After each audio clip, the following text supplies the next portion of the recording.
उत्तर प्रदेश की योगी सरकार ने सोमवार को वर्ष 2024-25 का बजट विधानसभा में पेश किया। योगी सरकार के बजट को लेकर राष्ट्रीय लोकदल ने अपनी प्रतिक्रिया देते हुए कहा कि कुछ विशेष लोगों के लिए व्यवस्था करके किसानों और ग्रामीणों वर्ग की अनदेखी करने से देश का विकास संभव नहीं है। केवल 5 किलो राशन देने से सरकार की जिम्मेदारी खत्म नहीं हो जाती है। राष्ट्रीय लोकदल व्यापार प्रकोष्ठ के अध्यक्ष रोहित अग्रवाल ने कहा कि सरकार को ग्रामीण क्षेत्र के समग्र विकास के लिए ग्रामीण क्षेत्रों के बजट को अलग करना चाहिए।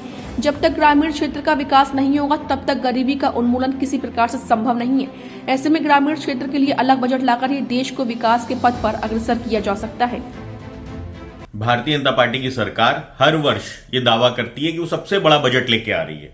सबसे बड़ा बजट तो आप तभी ला सकते हैं ना जब आपने व्यापारियों से या प्रदेश के अंदर आपने रेवेन्यू कलेक्शन किया हो। इसका मतलब देश की और प्रदेश की जनता का सहयोग से ही आप सबसे बड़ा बजट ला पाते हैं। पर आप वापस क्या देते हैं उस जनता को, ये भी तो आपको बताना चाहिए। हर साल बजट लैप्स हो रहा है, फिर सबसे बड़ा बजट लाने के लिए खाली आप कीर्तिमान स्थापित करना चाहते हैं। क्योंकि जब बजट आपकी प्लानिंग ही फेल हो जाती है और बजट लैप्स हो जाता है हर वर्ष, तो ये दिखाता है कि आप सिर्फ कीर्तिमान स्थापित करने के लिए सबसे बड़े बजट का दावा करते हैं। बजट में आपने दिया क्या, किसको दिया, किस वर्ग को दिया? ऐसा लग रहा है जैसे एक फिक्स फॉर्मेट बना हो, उसके अंदर आप खाली फिगर्स फिल कर देते हो। आपके पास कुछ नया नहीं था किसानों के लिए, आपके पास कोई व्यवस्था नहीं थी रोजगार सृजन के लिए, आपके पास किसी तरीके की कोई योजना नहीं है महिला सुरक्षा के लिए।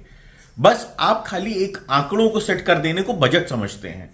ऐसा लग रहा है जैसे भाजपा के पास कोई किसी तरीके का विचारधारा ही ना बची हो, कोई इनके पास प्लानिंग ही ना हो कि ये बजट को किस तरीके से एक नए भारत के लिए, एक नए उत्तर प्रदेश के लिए ये प्रयोग कर पाए।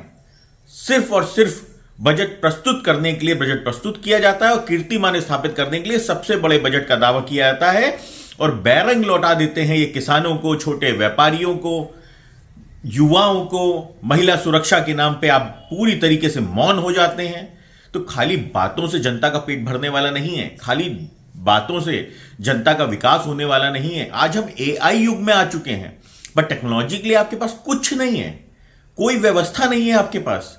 तो इस तरीके के बजट से आप सिर्फ अपने आप को धोखा दे रहे हैं, अपनी प्रदेश की जनता को धोखा दे रहे हैं। इससे प्रदेश का विकास होने वाला नहीं है।